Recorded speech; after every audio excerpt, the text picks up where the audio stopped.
All right, Blake, welcome to Thinking Property. Today, one of the things I want to ask you is we saw reports coming out, breaking news that the second quarter GDP is down at 2.1% instead of the 2.4% estimate that we were told to look out for from most major investing firms.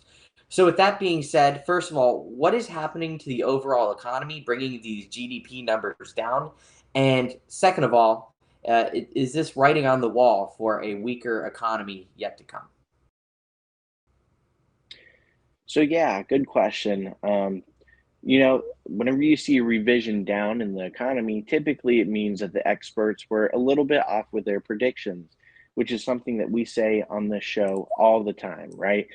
We always trust the experts until we look at the data, and I believe our one of our last shows when we talked about the quarterly data, I said, you know what? I trust the consumer more than the expert because they're actually in the trenches, so to speak, right?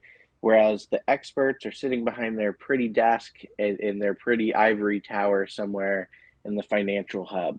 So they don't have quite as much as a real pulse on the economy as the consumers do. And so, with that being said, I'm not surprised by this revision down. I still think 2.1% is pretty decent for what we were seeing. We were seeing car sales go down, we're seeing home prices kind of stagnate in home sales, specifically kind of slow, right? And then at the same time, we've seen huge interest rates up to 7.5% for different types of mortgages or car financing. It's even higher than that. Credit card debt at an all-time high at $1 trillion for for the consumers, right? If we take all that consumer debt on credit cards and add it together, we're at $1 trillion. That's never been done in history before. And so, no, I'm not shocked by this revision downward. I think that they probably weren't looking at some of the sectors that they might be looking at now. Just for example, the other day I was riding in the car, and I'm starting to hear different things just based off of some of the advertisements that we hear on the radio, right?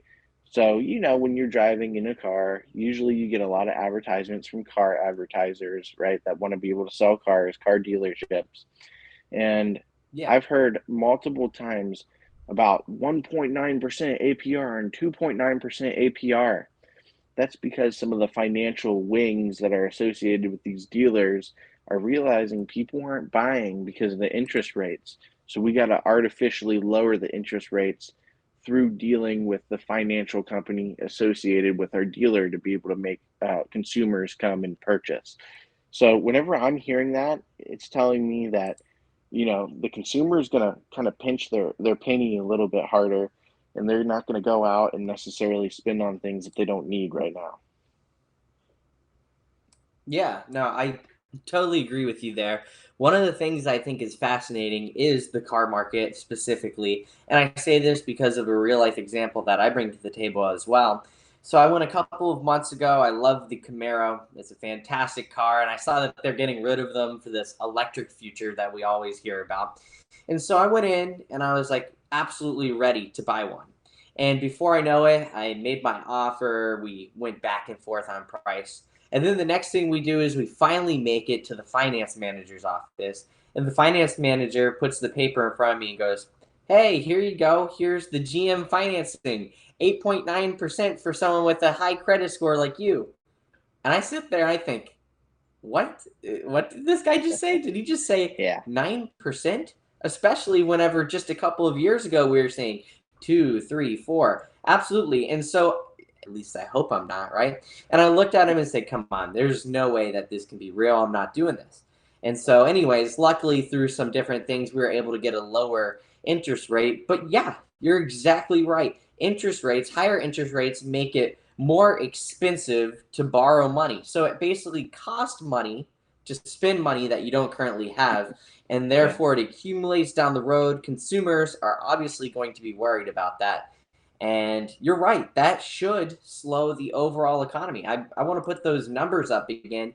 You can kind of see this chart. I don't know if you can see it, but what you see is that the economy really did come back after COVID. And And, and that was through a lot of things. I just want to Hmm. say that was through stimulus, that was through a lot of government spending. It artificially propped up some of our own GDP. I mean, you can see just a year ago, 3.2% GDP. In 21, you saw 6.7, 2.1, 6.9. So our GDP is going to absolutely be down because of the fact that I don't think the government is able to spend and artificially prop up the economy that much. What do you say to Hmm. that? Well, you know, I think that we are in a weakened position because I'm not sure if you're aware, but actually you are aware because we talked about this on the show not too long ago. Uh, the government's rating went from a triple A to a double A plus, and that's for their rating on being able to pay back their debt. Um, it doesn't seem like a huge deal, but for a government to lose their triple A rating, that means that there is some concern that the United States isn't going to be able to pay off their debt, which ultimately I don't think that we will be able to unless we institute some changes in the way that monetary policy is handled in Washington, D.C. But you can only be hopeful that, in Washington, they can kind of get a handle on the purse and realize, hey, listen, we got to run this thing like a normal consumer, right? And so the thing is Washington doesn't have that right now. They're spending money like crazy. I mean, they're like a teenager that gets their paycheck and goes and blows it on whatever they want that day, right?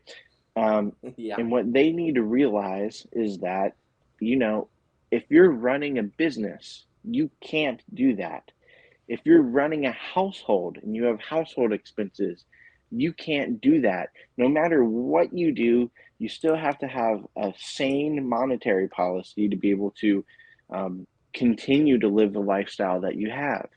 And right now, they're spending like crazy and not realizing that they're getting themselves in debt. The same way that we're in debt, right? The same way that Americans Hmm. are putting on trillions on credit cards that they won't be able to pay back with a 25% APR, our government is doing the same thing. And so, yes, to your point, they're not going to be able to bail us out forever. And that's why we've seen the inflation because there's too many dollars in the current market. And that brings the value of the dollar down because of supply and demand. The more dollars there are, the less valuable they are. The less valuable they are, the less things they buy. So we see that. And then at the same time, we've seen the American economy transform from an industrial economy to really a financial sector type of economy where all we do is worry about investments and managing portfolios and that sort of thing. So we've seen the industrial wing of the United States die. And when that happens, there's no digging yourself back out. We're at the mercy of other countries for our goods, products, and services. And right now, even our oil, even though we have the ability to be energy independent, so I just gave you a whole list of things that's wrong with the American economy, but I say all of that to point back to the fact that they can't bail us out because they can't even bail themselves out. So this can't continue. I believe that we saw a little bit of a natural correction in the market during the COVID era. And then I believe it was like the third or fourth quarter of 2021 where we actually saw a mild recession already. And we heard that it was just transitory. But if you look at the numbers, I believe it was negative 1.6% growth, negative. Yeah. Yeah. Yeah. No, that's So absolutely correct. I actually just put that on the screen for the viewers. yeah, Negative 1.6%. And then that there it is. following Yep, quarter, negative 0.6%. So we yeah, already have had quarters of technical recession. Obviously, we were told, oh, well, this is transitory. This is completely normal. People are buying less because of inflation, blah, blah, blah, blah, blah. That obviously didn't come to didn't fruition pan at out all. that But way. now, No. and this is the part that gets me, is this was technically 0.1% above. Look at the graph. You start seeing a trend. You start seeing from quarter three of 2022 all the way down. You see this ladder effect, is what I'll call it. It looks like we're taking a step down pretty much every reporting. So we'll Yeah, see what happens. It's going to be important to recognize we still have the holiday season coming up, Q3, Q4, Black Friday, all of those things. Will that help The annualized GDP, no one knows for sure. I think annualized, we're going to be looking at a 1.5 to maybe 2% gross domestic which is product. That's just my absolutely opinion. horrible compared to, compared to the administration before this previous, or the previous administration before this one. We saw economic growth exploding. So it makes you wonder what other government policies are causing this. Or is it the Fed, or Yeah. what is it? Well, it definitely makes you wonder. One of the things to keep in mind is COVID has been tough to navigate, regardless of what political party our leader was in. Obviously, I don't think it's been a great job, and by any stretch of the imagination that Joe Biden has done. But again, we are still seeing positive GDP numbers, which is a start. So we'll see what he does there. But actually, that leads me to my next question because I already am thinking about holiday season. I feel like this year went by way too quickly. I mean, I blinked and here I am. We're heading into September, right? So, with that being said, I want to talk to you a little bit more about the job market. And this is a report, I've just put it up on the screen from Reuters. It says the US labor market loses steam as job openings and resignations decline. And I think it's really Hmm. interesting that they hit that resignation number because what that means to me is that basically, um, there's less people that are resigning because they actually need and want their jobs and the income that comes with it. So let me go ahead and read you some of these numbers. There were only 177,000 jobs added compared to the expectations of 371,000 jobs added. And now, for the first time in over 2 years, there is less than 9 million open jobs across the country. What does this mean? That hiring is going to freeze because corporations can't borrow money to be able to pay for the infrastructure around their employees or the employees themselves. What do you think about this, and how will the market continue to go? Well, I kind of missed the second half of your question there. I had some audio difficulties, but I can tell you one thing. I can tell you that these resignations are slowing and job openings are slowing because people are staying put for a longer portion of time. And I personally believe the reason being is because we're seeing prices go up, we're seeing housing go up, we're seeing all of these things that usually affect a person's life go up, right? And so I believe the person is less likely to take a job somewhere else because, if they purchased a house 2 or 3 years ago when interest rates were still historically low at the around 3%, um, you know, what's enticing them to leave their cheap, low financed home to be able to go to a more expensive, higher, uh, uh, higher interest rate house where you're paying more to get the same experience, the same lifestyle? Nothing, right? And so people don't want to move companies laterally as much anymore. And I think a lot of people's goal is to move actually upward and move up the ladder in these different companies because, like I said, they don't want to uproot their life because they realize that, I I don't want to pay more to live the same lifestyle with less money. Just my yeah, thought. I think that's a good thought. I actually differ in my opinion on this. What I think is happening is that as people continue to stay in the workforce, they're starting to realize the value that their job brings them, not emotionally or not even personally, but financially. Because what I think is happening is as inflation has continued to rise 17% over the last 2.5 years, right? There's not enough margin or there's not enough savings in these people's banks or bank accounts to be able to make that transition to the next job. Because let's say that you leave one job and you're looking for that perfect opportunity to fit elsewhere. Beggars can't be choosers, right? I have Hmm. a bunch of money in the bank. Let me go ahead. I'm going to resign from this job that has some problems or some personalities in the office I don't like. And I'm going to go ahead and be picky and look for the next best thing. I think that people, as their bank accounts and as their savings continue to dwindle, most American households have less than $10,000 in savings. Fun fact for you there. as those savings tend to dwindle, you're going to see people more likely to be locked in, even if their situation isn't perfect, because at least it is a situation that brings them money. That's my take on that. Another thing that I think is really, really fascinating about this whole thing is really just the overall um, report that we saw here. Quits actually dropped 253,000, right? Layoffs themselves remain unchanged.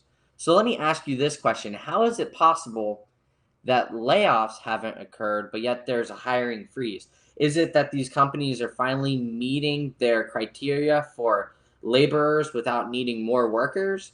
Or is this them forecasting future trouble where instead of hiring now to have to lay off later, they're just going to leave it Mhm. where it is? What do you think?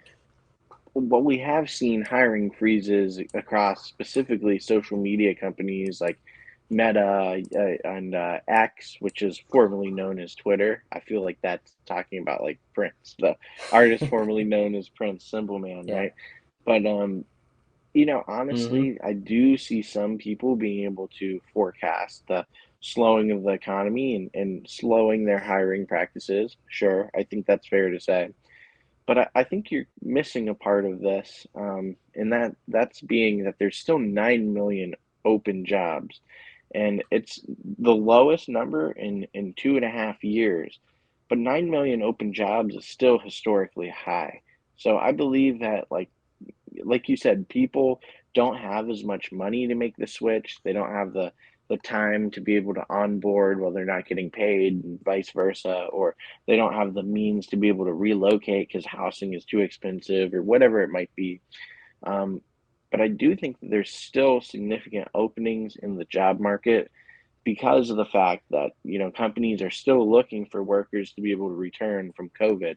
And like you mentioned earlier, we still have seen some of that artificial stimulus that's been propping up the economy. We've seen lousy spending habits by consumers, but also by the government.